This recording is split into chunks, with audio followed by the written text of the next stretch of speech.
Hello, Dr. V.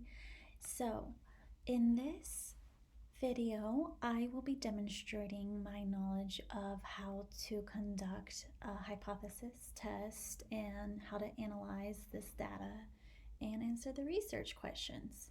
So, the prompt is, does drinking 4 more cups of tea improve cognitive functioning? Here below is some data of people who increased how much tea they drank for 6 months. One variable is the number of teacups consumed before and after the increase, and the other is a score on a scale of cognitive functioning.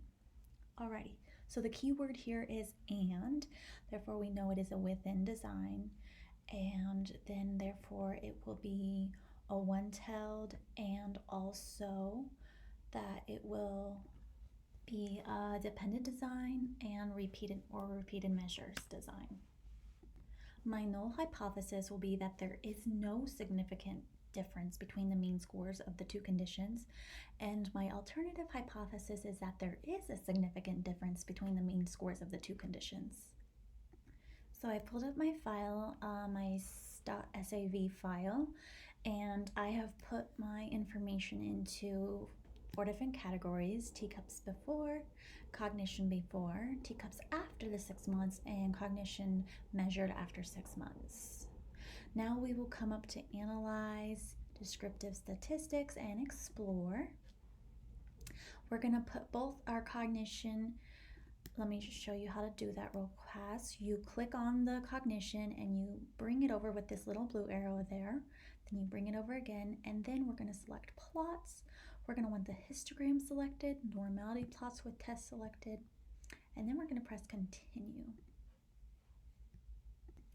Alrighty, here we have our mean score for the cognition before, which is 49.97, and our cognition after mean is 56.80.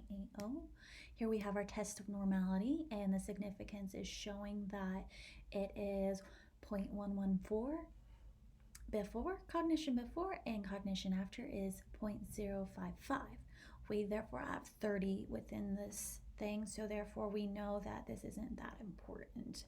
But we still see that it is not significant because it is over 0.5.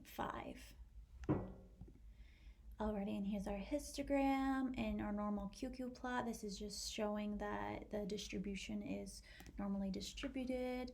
And we have here in our box plot, this is showing that there are no outliers. And here's for the cognition after, and here again in this box plot it is showing that there are no outliers. Now to do our t-test, we will go into Analyze, Compare Means, down to Paired Samples t-test. We're going to put our cognition before and our cognition after into these two variables, and I'll show you how to do that. So you select the cognitive before, put that into variable 1, select cognition after, and that will go into variable 2. We're going to make sure options is all good and estimate effect sizes is selected. Alrighty, then we'll press OK. In this paired samples t-test, it is showing us everything we need to know about whether this is significant or not. So the mean is divided by the standard error mean, and that gives us t, and then we have our degrees of freedom, 29, and we're going to look at the one-sided p, which is 0.006. So this dependent t-test is showing that there is a significance because it is below 0.05. So therefore, if the p is low, the HO has to go. So there is a significance difference between the mean scores of the two conditions. Down here below, you can see our Cohen's d, and that is right here. I don't know if you can see my mouse, but I'm pointing to it. Okay, and for the final step, we will create a graph to show our data in a picture form. So we'll go to Graphs, Chart Builder, and that will load. Then I'm going to reset this so I can teach you how to do this. So we select a simple bar, we bring our cognition into this, and we're going to bring the other one into this too, if it will load. We will get this little pop-up sign that says Create Summary Group, and we're going to press OK. That will look like this now. Now what we're going to do is we're going to want to name our axis labels. This x-axis label we will name tea consumption. So we will then name the y-axis. Oops. Okay, let me try that again.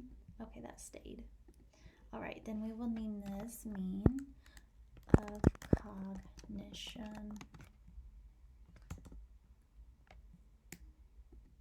I'm actually going to name it mean cognition scores.